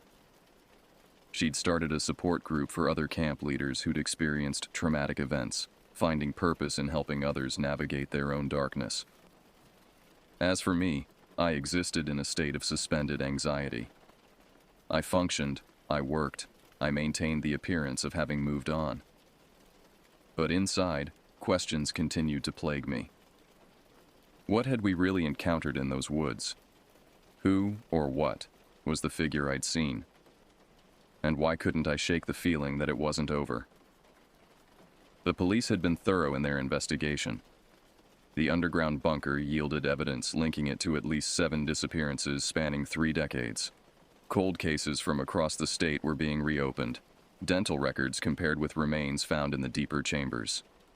The man found in the hunting cabin, identified as a former forestry worker who'd suffered a mental breakdown years earlier, was eventually cleared of direct involvement. He'd been living in the woods for years, aware of strange occurrences but too mentally disturbed to report them coherently or understand their significance. No other suspects had been publicly identified, though rumors circulated about a group, or cult, that might have used the location periodically. The property's ownership history was complex, passing through several holding companies before being acquired by the state as part of a land conservation initiative. Investigations into these companies were ongoing, the results not yet made public. On a crisp October evening, as I was grading lab reports at my kitchen table, my phone rang. The number was unfamiliar, but the area code matched the county where the campsite was located. "Hello," I answered, a knot forming in my stomach. "Is this Sam?" A woman's voice, professional but with an undercurrent of tension. "Yes. Who's this?" "Detective Morales. We met during the investigation at Camp Whispering Pines." I remembered her, the plainclothes officer who had interviewed me. Dark hair pulled back in a severe bun, eyes that missed nothing. I remember, I said, setting down my pen. What can I do for you? I'm calling because we've had a development in the case, something I thought you should know about, given your involvement. The knot in my stomach tightened. What kind of development? We've identified a suspect, someone connected to multiple disappearances over the years, including the incident with Maddie. That's good news, right? I said cautiously, sensing there was more. It would be, except we can't locate them. And there's reason to believe they might attempt to contact witnesses from the most recent incident. The implication was clear. You think they might come after me? Or the other camp leaders? We have no specific threat, but as a precaution, we're notifying all witnesses. We've already spoken with Jack and Valerie. I glanced at my apartment door, suddenly aware of how flimsy the lock looked. Do you have a name? A description? I can't share those details during an active manhunt, but you've already seen this individual, Sam. The figure you described in the woods, we believe that was them. A cold wave washed over me. The person in the burlap? With the plastic around their head? Yes. Based on evidence recovered from the bunker and subsequent investigation, we believe this individual has been active in the area for many years, possibly as part of a larger network. A network? I echoed. You mean there are more of them? We're still determining the full scope, but yes, it appears this wasn't an isolated perpetrator. The room seemed to shrink around me, the shadows in the corners suddenly deeper, more threatening. What should I do? Be vigilant. Report any unusual activity immediately. We've increased patrols in your area, and an officer will drive by your residence regularly for the next few weeks. After providing additional security recommendations, checking locks, varying routines, being aware of surroundings, she ended the call with a promise to update me if the situation changed. I sat motionless at my kitchen table, the half-graded lab reports forgotten. The figure from the woods, the one I'd convinced myself was possibly a hallucination born of stress and darkness, was real, and potentially looking for me. Sleep was impossible that night. Every creak of the building, every distant siren or barking dog sent adrenaline coursing through my system. I checked the locks repeatedly, wedged a chair under the doorknob, and kept my phone close at hand, the detective's number on speed dial. Morning brought little relief. I called in sick to work, unable to face the thought of standing in front of a classroom, maintaining normalcy while constantly looking over my shoulder. Instead, I spent the day researching security systems, ordering additional locks and motion sensor lights for my apartment. As evening approached again, a new sound caught my attention. A soft, rhythmic tapping from somewhere outside my window. I froze, listening intently. It was probably nothing. A branch against the building, a neighbor doing repairs, the normal sounds of urban life. But it matched exactly the cadence I remembered from the forest. That deliberate, methodical tapping that had preceded my encounter with the burlap-clad figure. Moving as quietly as possible, I approached the window, staying to the side to avoid being seen from outside. Carefully, I peered around the edge of the curtain. The street below was ordinary, cars parked along the curb, a few pedestrians hurrying against the autumn chill, a stray cat picking its way across the asphalt. No one unusual, no one watching the building. I was about to step back when I noticed it. A figure standing in the shadow of a tree across the street, tall and still, face obscured by the darkness, but unmistakably watching my building. Heart pounding, I dropped the curtain and fumbled for my phone. With shaking fingers, I dialed Detective Morales' number, pressing myself against the wall beside the window. "There's someone outside," I whispered when she answered. "Watching my apartment. I think it's them." "Stay inside. Door's locked," she responded instantly. "Officers are on the way. Do not approach the window again." I sank to the floor, phone clutched to my ear, listening to the detective relay instructions to dispatch. Minutes crawled by like hours, my breath shallow and quick in the silence of my apartment. Finally, the wail of approaching sirens broke the tension. Through the curtain, I could see flashing lights reflecting off nearby buildings. I risked another glance outside. The figure was gone, the space beneath the tree empty. But something had been left behind. A small object placed at the base of the trunk, barely visible in the growing darkness. When the officers arrived, I directed them to the tree. One of them approached cautiously, shining a flashlight on the object while his partner maintained a perimeter. I watched from my window as he crouched down, examined the item without touching it, then spoke into his radio. Detective Morales arrived 20 minutes later, by which time the area had been cordoned off and more officers had joined the search. She came up to my apartment personally, her expression grim. "What was it?" I asked as soon as she entered. "What did they leave?" She hesitated, then reached into her pocket and produced a photograph. Not of the object itself, but a crime scene photo showing what had been found. A small, crude doll made of twigs and twine, with a burlap covering and a plastic bag wrapped around what served as its head. And driven through its center, a rusty nail. "It's a message," she said quietly. "A warning, most likely." "To me specifically?" "To anyone who might expose them. We found similar items at the homes of other witnesses." "Jack and Valerie?" Alarm shot through me. "Are they okay?" "They're fine. We've arranged temporary relocation for them, and we'll do the same for you. Pack a bag with essentials. You can't stay here tonight." As I threw clothes and toiletries into a duffel bag, a terrible clarity settled over me. Whatever we had encountered in those woods, whatever darkness had dwelled there for decades, it wasn't contained to that forest. It could reach beyond, extend its influence, track down those who threatened it. And it had found me. The safe house was a small, nondescript ranch-style home in a quiet suburb 30 miles from my apartment. No personal touches, minimal furniture, windows covered with heavy blinds. Clearly a property used exclusively by law enforcement for witness protection. An officer was stationed outside at all times, another occasionally patrolling the perimeter. I'd been there for a week when Detective Morales arrived with news. "We've made an arrest," she announced without preamble, settling onto the couch across from me. "A man connected to the underground bunker in at least 3 of the cold cases." Relief flooded through me. The figure I saw? The one who left the doll? She shook her head. "No, this individual was more administrative. He managed the property through one of the holding companies, created false documentation, helped conceal evidence. He's cooperating now, providing names." "Names? How many people are involved in this?" "More than we initially thought. It appears to be an organized network that's operated in the region for generations.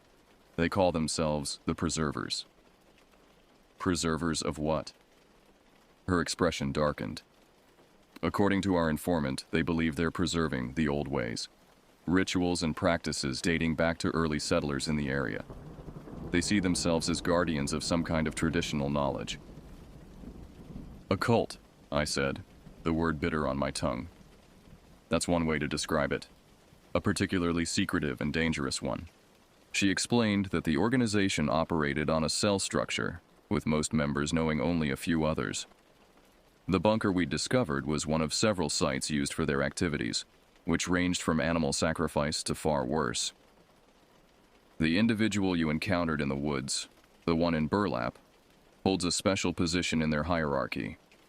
They call this person the Watcher, part enforcer, part priest. They're the one who identifies potential threats and deals with them." I thought of the skinned rabbit nailed to the tree, the crude doll with its rusty nail, messages, warnings. "And this Watcher is still out there?" She nodded grimly. "For now. But we're closing in. Every arrest provides more information, more connections. It's only a matter of time. And then what? I go back to my life like nothing happened." That's the goal. But I won't lie to you. This organization has deep roots. Even if we dismantle this particular cell, there may be others. And they have long memories. The implication was clear. My life might never return to normal. The shadow of those woods would stretch over me indefinitely. After she left, I sat in the sterile living room, turning her words over in my mind.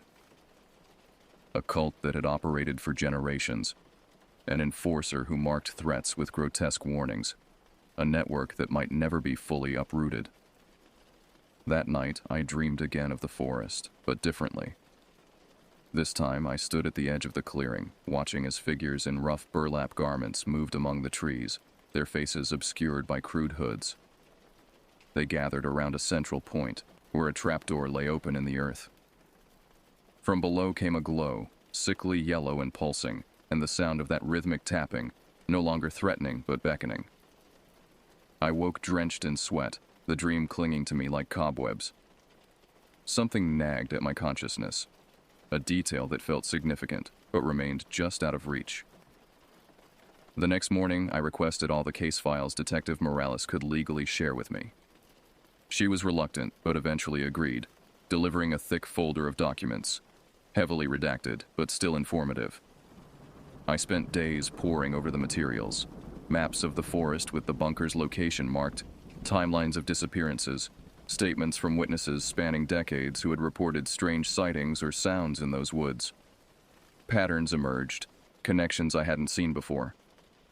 The disappearances clustered around specific dates, primarily in early spring and late autumn. The witnesses who reported unusual activity often described similar details. Tapping sounds, figures in rough clothing, animals found mutilated or displayed in unnatural positions. And the land itself had a history longer than I'd realized. Before becoming a state forest, it had been privately owned by a succession of families, all with connections to the original settlers who had established the nearest town in the late 1700s. I was so engrossed in my research that I barely registered the approaching footsteps until a knock came at the door. The officer stationed outside poked his head in. "Detective Morales is here." She entered looking exhausted, dark circles under her eyes suggesting several sleepless nights. But there was something else in her expression, a tension, an urgency that hadn't been there before. "We found another bunker," she said without preamble. 10 miles from the first one, on what used to be part of the same property before the land was divided. "Is it connected to the same group?" "Definitely. Same construction style, similar artifacts. But this one was more ceremonial. And we found records, detailed documentation of their activities, their beliefs, their membership." She placed a file on the coffee table between us. Unlike the previous documents, this one wasn't redacted. "I'm showing you this because you've become part of this investigation, whether you wanted to or not, and because I believe you deserve to understand what you're up against." Inside were photographs of the newly discovered bunker, a larger, more elaborate structure than the first, with walls covered in crude symbols and text in an archaic script. There were ledgers listing names and dates, some going back nearly 2 centuries. And most disturbing, detailed accounts of rituals performed, including the selection and preparation of participants, many of whom were clearly unwilling. "This is..." I struggled to find words. "Evil," she supplied simply. "Not supernatural, not mystical. Just humans doing terrible things because they believe they're entitled to, because tradition and secrecy have protected them for generations." She turned to a final section of the file, a list of names under the heading Watchers. "The role is passed down through specific family lines," she explained. "When one watcher dies or becomes unable to perform their duties, another is selected and trained. According to these records, there have been 27 watchers since the group's founding." "And the current one? The one I saw?" She tapped a name at the bottom of the list. The entry was newer than the others, the ink less faded. "Joseph Thorne, initiated 2018. "We have a name and a history now," she said, and a pattern of movement. We're going to find him. Something about the name tickled at my memory. I flipped back through the file, scanning the lists of previous watchers, previous members, previous owners of the land. Thorn. The name appeared repeatedly, one of several family lines deeply entwined with the organization from its earliest days. I need to see property records, I said suddenly, for the area around my apartment. Detective Morales frowned. Why? Because I don't think it's a coincidence that this watcher found me so easily. I think there might be a connection to where I live. Her expression shifted from confusion to realization. You think someone in your building, or nearby, is connected to them? Yes. Within hours, she'd returned with the requested records. Together, we spread them across the table, tracing ownership histories of buildings in my neighborhood. And there it was. My apartment building had been constructed in the 1960s on land formerly owned by a holding company called Thorn Investments. He wasn't just watching randomly, I said, my voice hollow with the realization. They knew exactly where to find me. This wasn't about me witnessing something at the camp. It was about me living on land they consider theirs. Detective Morales was already on her phone, relaying the discovery to her colleagues, requesting additional background checks on my neighbors, the building management, everyone connected to the property. We need to widen the net, she said after ending the call. If they've been monitoring you because of where you live, they might be doing the same to others. The investigation expanded rapidly after that. More arrests were made, including the building manager of my apartment complex, who had been passing information to the cult for years. Properties across 3 counties were searched, revealing a network more extensive than anyone had suspected. And 2 weeks later, they found Joseph Thorn, the current watcher, hiding in a remote cabin near the Canadian border. The arrest made national headlines. Cult enforcer captured. Generations of terror end with arrest of the watcher. Detective Morales brought me the news personally, her exhaustion now mingled with satisfaction. It's over, she said simply. He's in custody, along with 23 other members. We've seized their assets, their properties, their records. The organization is dismantled. All of it? I asked, not quite ready to believe. After operating for 2 centuries? As much as we can be certain of. There may be sympathizers, distant connections we haven't identified yet, but the core is gone. I was allowed to return to my apartment the following day, though I knew I wouldn't stay there long. Too many dark associations now. Too many nights I'd lie awake listening for that tapping sound outside my window. The final piece fell into place a month later, when Detective Morales called to tell me they'd completed their investigation of the Thorn family history. Your initial instinct was right, she said. The land where your apartment stands was more than just property they once owned. It was one of their original ritual sites, before the city expanded and they were forced to move deeper into the forest. So when I moved in, you unknowingly placed yourself on their radar. And when you later encountered one of them in the forest, it created a connection they couldn't ignore. In their belief system, it was a sign. I thought of that first day at the campsite, the unease I'd felt from the moment we arrived. Had some part of me sensed the darkness that dwelled there? Or was it simply the natural wariness of an unfamiliar place? What happens to the forest now? I asked. The campsite? It remains closed indefinitely. The state is considering options, but given the extensive underground structures and the history, it may never reopen to the public. In the months that followed, I rebuilt my life piece by piece. I found a new apartment in a different city, resumed teaching at a new school, made new friends who knew nothing of what I'd experienced. Jack and Valerie had done the same, each of us creating distance from the events that had bound us together. We stayed in touch, though our conversations carefully avoided direct mention of those days in the forest. Some experiences are too profound, too terrifying to revisit, even with those who shared them. But sometimes, on particularly dark nights, I still find myself listening for that rhythmic tapping, that soft, persistent sound that had heralded the approach of something ancient and malevolent. And I wonder about the true reach of the preservers, if their influence has truly been eradicated, or if, like the roots of an old tree, parts remain buried deep, waiting for the right moment to emerge once more. I knew this trip was going to be different the moment we rolled up to that campsite. I just never imagined how completely it would change the course of my life.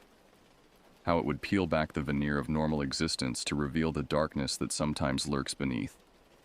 And though they tell me it's over, though Joseph Thorne sits in a maximum security prison and his accomplices stand trial for their crimes, I can't help but listen for that tapping in the night, just in case.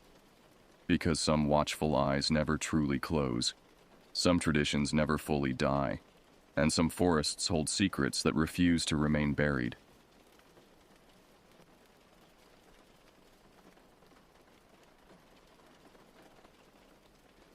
This took place about a year ago, back before I graduated high school. To give this story some background information, I'm from New York. I live in the Catskill region, so I have access to amazing hiking trails. There's many mountain ranges and hiking paths in this particular area alone that I enjoy going on. I live in more suburban setting, while my friend lives in a more rural section of the county. My friend Ryan was lucky enough to have his house back right into the Catskill Nature Preserve. Since this story took place, he has moved. Fortunately, he still lives close to me. I think it's better he doesn't live there anymore anyway, after the spectacular times when he had first moved into that house. There was a pool and jacuzzi on top of an amazing stone patio. Beyond the fence was a well-structured fire pit that was right next to a path, which leads to an outstanding hiking trail. The hiking trail then leads to a railroad, which once crossed, allows you access to the steep mountain trail that we would hike so often with our friend. His family really hit the jackpot when they bought this house, and the time that we've had this friend group, we've encountered many things while hiking, exploring, and doing random stuff outdoors. However, from all the bizarre experiences that we've encountered, we agreed in unison that this one was potentially the most life-threatening and scary. It came to the point where we stayed away from that trail for a solid 2 weeks. For us, that was a lot of time. We'd usually be hiking or exploring every other day. The afternoon that came prior to this night hike was a good one. I was hanging with Ryan and 2 other good friends, one of which had never been on a night hike with us. He was relatively new to our friend group, but fit right in. The only thing left was his so-called initiation into our group. We figured that the only way to test his true character was through challenging him to lead us up the mountain path that we had all become very well acquainted with, behind Ryan's backyard. Only thing was that he had never been on it at night. Unlike the rest of us, he had only hiked it by day. It was his time to lead us up. His time to prove to us that he was as daringly adventurous as the rest of us. The afternoon went something along the lines of going for a drive into town and meeting up with the group of girls. After that, we all went back to Ryan's place, using his pool and jacuzzi. We took advantage of the fact that his parents had left town for a weekend getaway. We had the place to ourselves. However, we decided we weren't going to have a party tonight. So around 10, we had the girls leave. It was just us, the boys. We went beyond the gate of the backyard and started gathering some wood for a quick campfire before we made our trek up the mountain. Around 11, we went back inside the house to gather some supplies. Basic stuff like flashlights, pocket knives, and backpacks. After we had gathered our stuff, we made our way out onto the trail in his backyard. During the day, it was beautiful. After 5 minutes of being on the path, we would arrive at a spectacular field, which was full of tall grass, elevated from the path that you would naturally have just come off of, with a haze of sunlight and nature calling. However, it was dead out here right now. In the stillness of the dark, there was only the rustling of tall grass and the distant sounds of crickets. Although we felt somewhat on edge, knowing we were completely exposed, an unexplainable feeling of calmness had overtaken our beings. We walked across the grassland into the next part of the nature trail that led to the railroad. The moon shone brilliantly across the sky, acting as a secondary guide apart from our flashlights. It took some time, however, because there was a patch of brambles we all had to crawl through one by one. As we resumed our hike after clearing the brambles, we closed in on the hill that led to the top of the railroad tracks. This hill will be of key importance later in the story. Jagged rocks lined the elevation, so it was somewhat like rock climbing. We all managed to make it up and came upon the tracks. It was desolate. Something about being on the railroad tracks at night with no one else around was such an incredible feeling. I can't describe it in words, but basically, I felt no attachment to reality, and I was just in the moment. We just sat there on a few rocks talking for a moment about life and our future exploration plans. Eventually, we carried on. Now we entered into the real hiking path that led all the way up the mountain. It was about 11:30 now. It typically took us half an hour to get up to the lookout point that we'd usually go to. And let me tell you, seeing the riverfront of the Hudson and the surrounding town's lights around it was truly breathtaking. I couldn't wait to see it once again. The darkness caused us no difficulty. We still were able to make it up in 30 minutes. We had gone on this trail with other people before too. Normally, with your average person tackling the hike would usually take an hour. We, however, had become so well acquainted with the path that we basically knew where every darn rock was. There were no issues on the way up, apart from the subtle typical paranoia of some kind of animal watching us. If there were any, though, we hadn't noticed. We made it to the top and enjoyed the view, and had some meaningful conversations. Around 12:30 we decided to head back down. In my opinion, coming down was always the best part. We literally ran down the mountain in an attempt to see who could get down to the railroad first. It took us around 20 minutes to get down. Like I said, we knew every part of the trail, and when it came to foot placement, we had absolutely no difficulty in avoiding rocks and tree branches coming down. This is the part where things become bizarre. I didn't mention it before, but when we'd come down the mountain there was a fork in the trail. One part of the trail was longer, while the other part was shorter. They both led back down and merged once again a few yards before you make it past the tree line and onto the tracks. This fork took place midway down the mountain. Usually on the way up, we would take the faster route for obvious reasons. On the way down, though, we had our newest official member of our group take the longer path down the mountain alone. It was sort of like a seal the deal kind of gesture. I look back to this day and wonder why in the world we told him to do that, and even more so why he agreed to do that. At that point, it was nothing really crazy to any of us.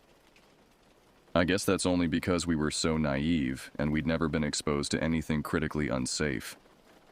He'd be back down in 25 minutes, or so we thought, about 5 minutes after us.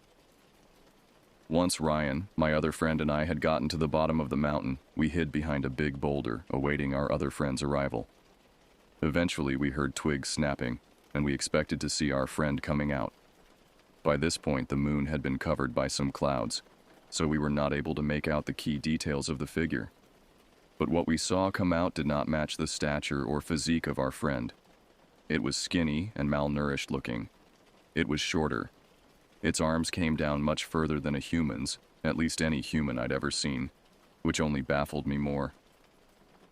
I could not make out any distinguishing features of its head or face. We sat there just looking, not sure what to make of the situation. All of us in our minds could not stop thinking of our poor friend who was still alone out there. The guilt and anxiety that rushed through my body alone was enough to make me almost throw up. Whatever it was, it paused for a moment.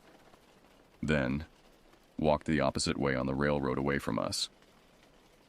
It had made it around a quarter mile away when we heard more branches snap by the tree line. At this point, we didn't know what to expect. My stomach dropped. Then my friend began calling our names. The last thing I wanted to do was make our presence known to whatever that thing was, though. I panicked. Our plan on pranking my friend had gone south. I gave one last glance into the distance and saw whatever it was continuing to walk in its own direction, down the railroad, not even flinching. I found this odd that it had just paid no attention to my friend. We all came out and whispered to him to quiet down. We asked if he saw anything or heard anything, but he said no. He looked so confused and began to laugh. He said, "If you guys are trying to prank me, it's not going to work." The hike was fine. I don't know why y'all are still screwing with me. After all, I was the one who had to go at it alone. As he said that, I glanced back at where the figure had been walking and didn't see it. It was impossible for it to have disappeared unless it had gone back past the tree line. We all stood silent for a moment. I finally spoke for the group. "Listen, all you need to know is that we need to get back to Ryan's house right now." It was raising my voice at this point out of fear and insistence. Our friend was so lost, and I know if he had experienced something surreal, he would have told us. I told everyone to hurry up, that we're gonna run. Whatever it was, we had lost all sight of it and had no idea where it turned. We climbed down the rocky hill onto the path as quick as we could, sliding on the way down. We eventually made it back to the grassland, getting closer to Ryan's house. We started to walk as we felt we were a safe distance away from that thing. As we walked across the field, we heard a screeching sound. My whole body shivered. I stood there, as did everyone else. We all just looked at each other. Goosebumps infested my arms. I started to shiver uncontrollably. We heard it again. It was distant, coming from the direction of the train tracks. The second time was the last time we heard it. It was every man for himself now. We scattered. It took us a few minutes to get back, but we made it. All of us. We sat there for 15 minutes discussing what the heck happened. All of us were in shock. I know at this point in the story things looked bad, but it only got worse from there. As Ryan went inside to get his pistol in case anything came into the backyard, we all sat there in silence. A moment later, he came back in a panic. "Guys, have you seen my phone?" My heart sank. We all said no, and after calling it many times with no success of hearing it, we were forced to accept the fact it was gone. Ryan was cursing under his breath and throwing stuff. We sat there just watching him, our minds still in shock. He took the magazine in his pocket, put it in the pistol, and loaded it, and that got our attention. Then he said, "I need that phone. Can't afford to lose it. I sure as heck can't leave it out there. If my parents called to check in right now, I'll be screwed." It was 1 a.m. We were all uneasy and didn't exactly want to go back in there after what we saw. We eventually agreed to accompany Ryan to the entrance of the field, but no further. We had gotten to the point of the trail with no luck. He was insistent on pressing forward, but all of us said, "You're crazy." Ryan replied, "Fine, I'll go in. But you're going to keep calling the cell phone until I can hear it, okay?" We agreed. We used my phone. As we called, the purest form of dread washed over me. Every time I heard the phone ring, I thought someone would pick up, and it wouldn't be Ryan. After 15 slow, agonizing minutes, the phone picked up all of a sudden, making us all jump. He said he got it, and we asked where he found it. Apparently, it was at the bottom of the rocky hill that led to the tracks. The fact that he was that far made me concerned. What if that person or creature was still out there? As we continued to talk, he abruptly stated he needed to go. Before I could say anything else, he hung up. We sat there in isolation, waiting and dreading what was going to happen next. We were past the point of pranks. Whatever happened now was serious. I tried calling him back 3 times, but it went straight to voicemail. I figured this couldn't be a good sign, and he had either turned off his phone or put it on Do Not Disturb mode for whatever reason. A few more minutes passed, and we suddenly got a text from him. It said, "Get back to the house. Not safe. I'm there." I took another way. As we read that, we suddenly felt like we were being watched. That feeling you get when you're in the open and something might be lurking nearby. We were a few minutes from home, but in that time period, whatever the heck was out there could be watching us for all I knew. We took off back to the house, and at one point my friend had tripped. Me and another friend ran back to help him, and we continued going all together. We eventually made it back. Ryan was waiting for us. He yelled out, "Guys, get out of there, now!" We ran to him. He explained everything. He said he had been jogging through the woods and eventually heard a distinct buzzing sound, which he realized was his phone. It was right at the edge of the bottom of the rocky hill, leading to the tracks. He says it must have fallen out of his pocket as he was sliding down the dang hill. He cautiously started walking. When in reach, he picked up his phone.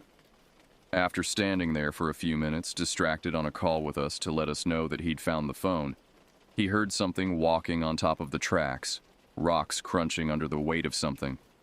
That's when he hung up in fear of whatever he was hearing. He kept walking at that constant pace onward, continuing to hear the sounds, which he claimed sounded bipedal. Based on the amount of time it took for one foot to sink into the crunching rocks after the other, he couldn't see over the hill onto the train tracks, making it impossible to figure out what it was. He ran back urgently, and only when he got back home he decided to text us. I thought this was kinda dumb to leave us hanging like that, but hey, we do stupid things when we're scared. We sat there just thinking what to do. We were quiet for a while, just listening to every sound and looking into the tree line, anticipating something to happen. Eventually, we heard rustling coming from the woods. Ryan, scared out of his mind, shot off around into the woods. Whatever was in there ran away. I'm pretty sure it was just a deer, though, or at least I hope it was. Nothing else happened that night. We locked the doors, turned out the lights, and hung out in the living room. There was no chance we were actually falling asleep. The unreal experience we had would haunt us for a long time. As freakish as it was, I'm oddly happy to know I have a surreal story to tell anyone who I'm close to. What matters is that my friends and I made it out okay. Looking back, I know that screeching sound could have been a screech owl or fox, but knowing that someone or something else was out there that barely looked human at all made me question that. None of us were on any substances. We were completely sober and know what we saw was real. I know that there are things out there that come out at night and hide during the day. And I now know that there are some things that never want to be discovered. To this day, I have no idea what the creature was or what its intentions were. I don't know if it had followed my two friends and I or my other friend down that long path. Quite frankly, I don't want to know. Some say ignorance is bliss, and I wholeheartedly agree.